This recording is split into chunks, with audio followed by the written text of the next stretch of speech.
Next distinction जो हम कर रहे हैं, बेस्ड ऑन जोग्राफी कर लिया, फंक्शन कर लिया, प्रोडक्ट कर लिया। अब नेक्स्ट है based on customer groups. Again simple सी चीज़ है कि आपने डिपार्टमेंट्स बनाने हैं, बट किस बेसिस पे बनाने हैं?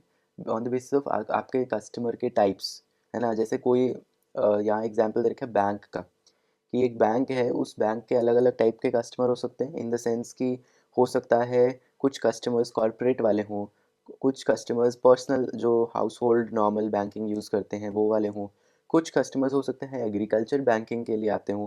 तो उन बेसिस पे आपने बस डिपार्टमेंट बना दिए कि मतलब एक बैंक है, उस बैंक ने 3 डिपार्टमेंट्स बना लिए। देखो, बैंक है, उसका टॉप मैनेजमेंट ने 3 ऐसे डिपार्टमेंट्स में वो डिवाइड किया। क्या?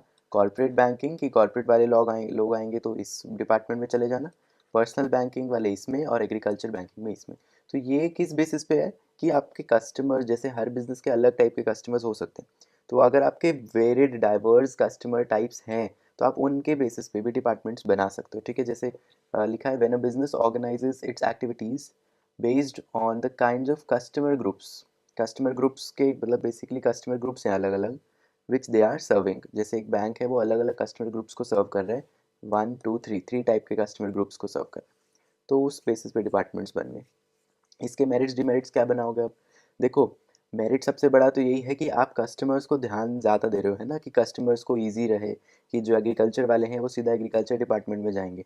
सो आपने कस्टमर ओरिएंटेशन लाए हो आप ऑर्गेनाइजेशन में, बिकॉज आपने कस्टमर्स पे ध्यान देकर उनके बेसिस पे डिपार्टमेंट बनाए।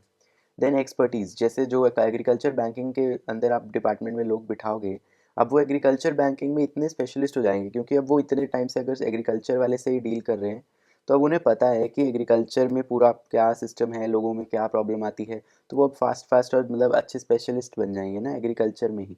सो जब आप डिपार्टमेंट्स उन बेसिस पे बना रहे हो जिस बेसिस पे आपके कस्टमर्स हैं, तो कस्टमर ज़्यादा सेटिस्फाइड भी होंगे, बिकॉज आपने अच्छा काम उन्हें दे रहे हो, बिकॉज उनके ग्रुप वाले ही उस डिपार्टमेंट में बैठे हैं। कस्टमर डेवलप गुड इमेज या रेपुटेशन इसी वजह से, है ना, कि अब कस्टमर्स को लगेगा हाँ यार ये तो अच्छी ऑर्गेनाइजेशन है, क्योंकि हमारे लिए स्पेसिफिक अलग डिपार्टमेंट इन्होंने बना रखा है, तो इसलिए अच्छी इमेज या रेपुटेशन गुडविल जो है उसकी बेटर बन जाती है। उसके बाद डीमेरिट्स पे आ जाओ।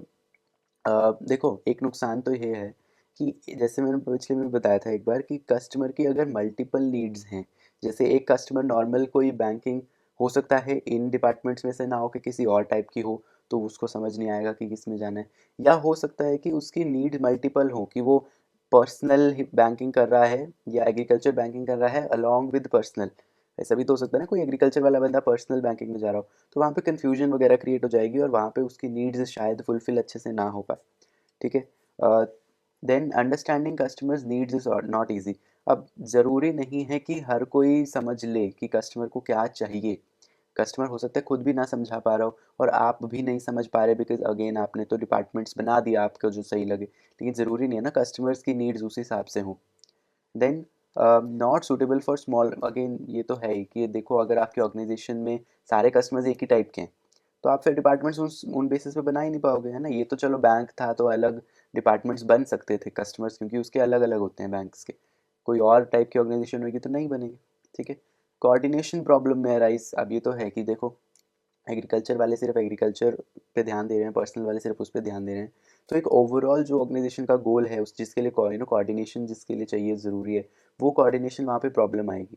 क्योंकि सिर्फ एग्रीकल्चर वाले डिपार्टमेंट में आपस में तो चाहे कोऑर्डिनेशन हो जाए, लेकिन वो बाकियों से कोऑर्डिनेट नहीं कर पाएंगे, बिकॉज वो बिल्कुल फिर अलग डिपार्टमेंट में है, उनका बिल्कुल अलग टाइप से काम चलता है।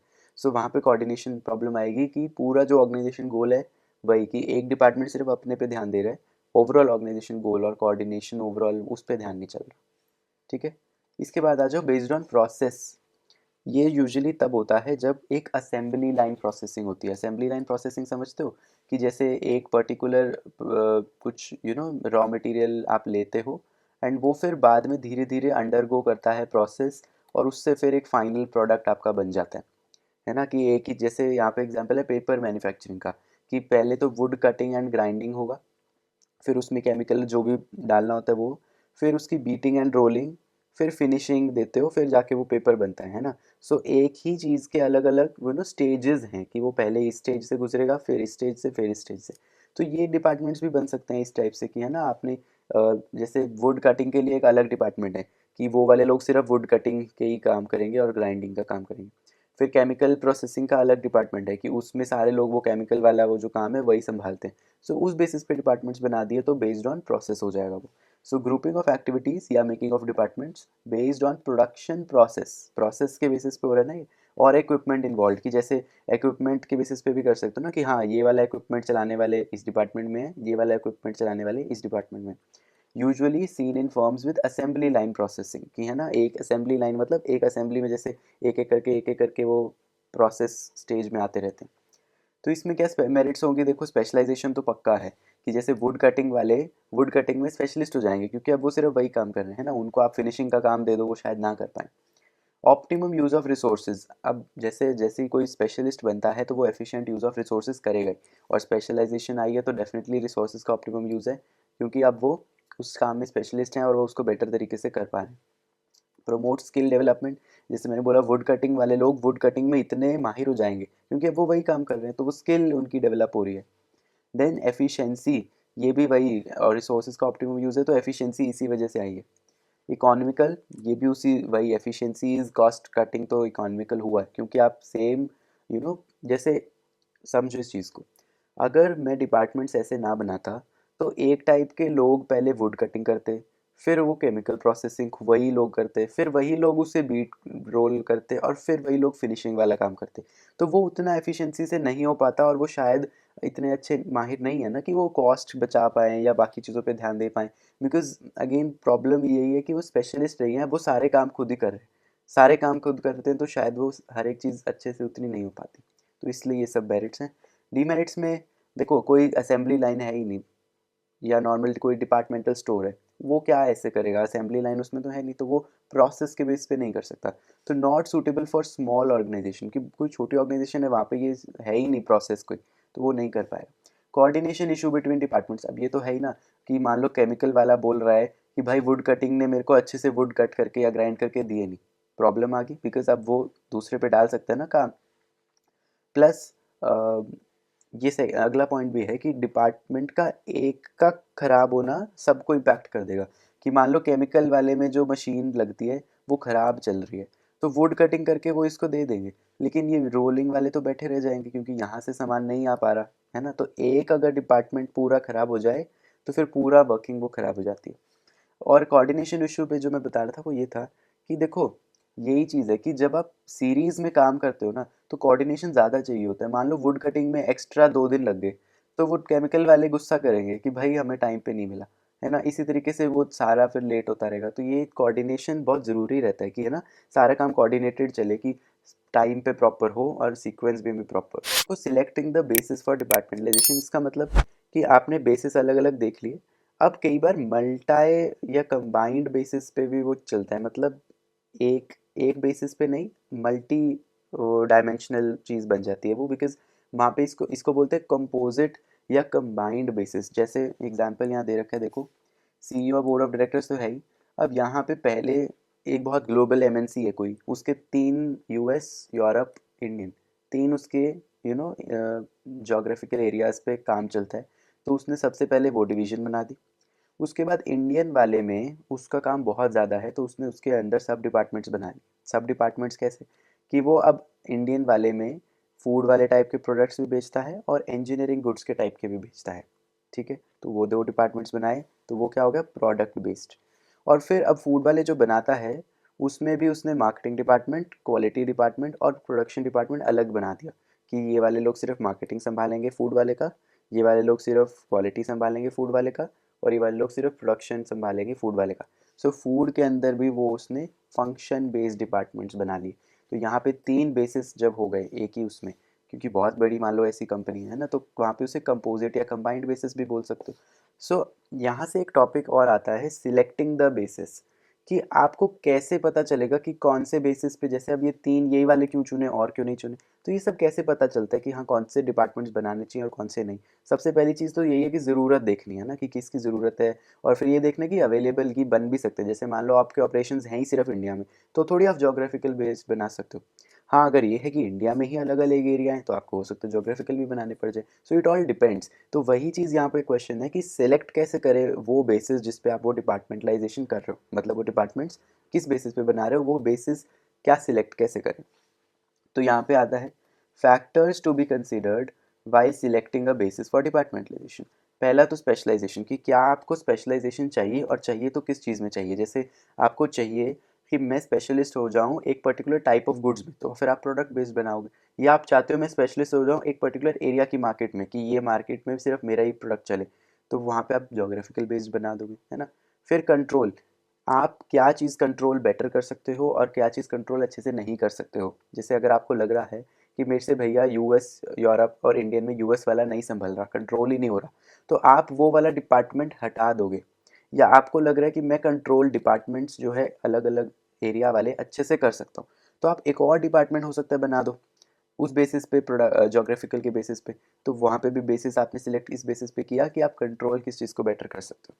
फिर कोऑर्डिनेशन, ये तो हर देखो जो भी सारे मेरिट्स और उसमें पॉइंट्स है ना वही वाले बेसिस है। तो कोऑर्डिनेशन आपको देखना पड़ेगा कि क्या कोऑर्डिनेशन मैं ला सकता हूँ with in departments, among departments. अगर अमंग डिपार्टमेंट्स ला सकता हूँ अच्छे से तो वही वाले चूज़ करूँगा जिसमें उसकी ज़रूरत पड़ती है।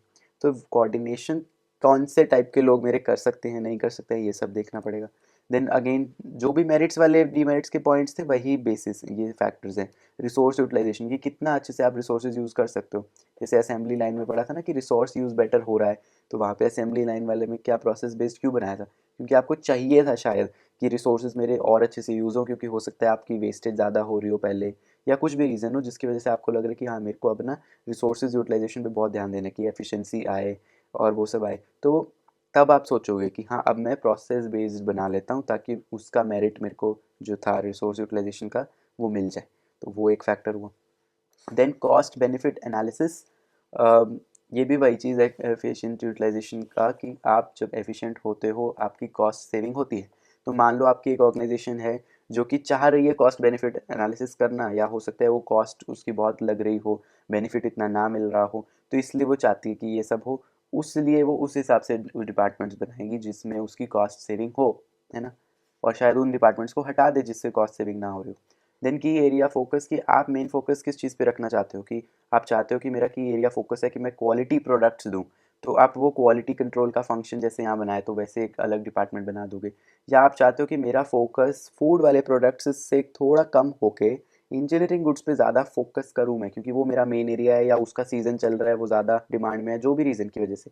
तो आप वो फैक्टर भी ध्यान पे दोगे डिपार्टमेंट्स बनाने के टाइम। लास्ट आ जाता है एम्प्लॉय कंसिडरेशंस, कि भाई ये सब आप अपने बारे में तो सोच रहे हो ऑर्गेनाइजेशन के बारे में, एक पॉइंट ये भी है कि एम्प्लॉय के बारे में सोचो, कि हो सकता है आपके ऑर्गेनाइजेशन में ऐसे एम्प्लॉयज़ हैं जो एक पर्टिकुलर काम अच्छे से नहीं कर पाते, तो आप उन बेसिस पे डिपार्टमेंट्स शायद नहीं बनाओगे। या एक बहुत काम अच्छे से, एक पर्टिकुलर काम है जो बहुत अच्छे से कर लेते हैं, तो आप उन बेसिस पे डिपार्टमेंट्स बनाने की ज़्यादा सोचोगे, है ना, कि ताकि आपको उनका बेनिफिट मिल जाए कि हाँ एम्प्लॉय मेरे हैं अगर इस चीज़ में माहिर, तो क्यों ना मैं इसका डिपार्टमेंट बना के इसका एक अलग स्पेशलाइजेशन ले आऊँ। सो ये सब फैक्टर्स जो भी आपने ऊपर पढ़े हैं वही फैक्टर्स ही हैं कि आप उन सबको ध्यान में रखते हो while selecting a basis for departmentalisation. ठीक है। इसके बाद आपका एक टॉपिक आता है ऑर्गेनाइजेशन स्ट्रक्चर्स वाला, जो कि हम नेक्स्ट उसमें करेंगे। ठीक है, इसमें काफ़ी डिटेल वाले आएंगे क्योंकि बहुत सारे टाइप्स हैं। Will do it later. फ़िलहाल के लिए इतना ही। मिलते हैं नेक्स्ट लेक्चर में। Bye bye. मेरा थोड़ा गला ख़राब है, सो लेक्चर्स कम आ रहे हैं, आई नो दैट। थोड़ा सही हो जाए, आई विल कंटिन्यू स्पीड से, एंड आई विल ट्राई कि I will finish the syllabus by the end of November. So yeah, bye bye.